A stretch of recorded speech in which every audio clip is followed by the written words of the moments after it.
આજે આપણે જતા હતા સુરત અને ટ્રેનમાં પાયલ અને દિવ્યા ખબર નહીં ફોનમાં ક્યારના કંઈક જોવે છે. પછી આપણે પહોંચ્યા સુરત રેલવે સ્ટેશન અને ત્યાંથી આપણે ઓટોમાં બેસી ગયા અને ઓટોમાં તો બેઠા પણ એક ગાડીવાળાએ પાયલના કપડાં જ ખરાબ કરી નાખ્યા અને આપણે આવ્યા હતા ઢીંગુના ઘરે. પછી આપણે મસ્ત નાહી ધોઈને રેડી થઈ અને જવાનું હતું બારે. પછી બધાને બેસાડ્યા ઓટોમાં અને આપણે જીજાજી સાથે નીકળી ગયા બાઇકમાં જવા માટે. અને આપણે આવી ગયા હતા ગુરુકુળ. અહીંયા એવું લખેલું હતું કે 1-2 રૂપિયા નાખશો તો જે બંદર છે એ ડાન્સ કરશે. તો આપણે 1 રૂપિયો નાખ્યો તો બંદર કેવું ડાન્સ કરે જોવું.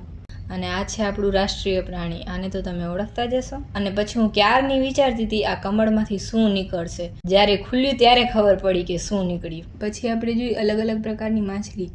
અને આ શું છે તમને ખબર હોય તો કમેન્ટ કરજો. અને ફરતા ફરતા આપણે જોઈએ ભૂતિયા ગુફા. તો મેં કીધું લાવ ને આપણે જઈએ. ત્યાંની પબ્લિકનું કહેવું એવું હતું કે આ ભૂતિયા ગુફામાં બહુ જ ડરાવના અવાજ આવે.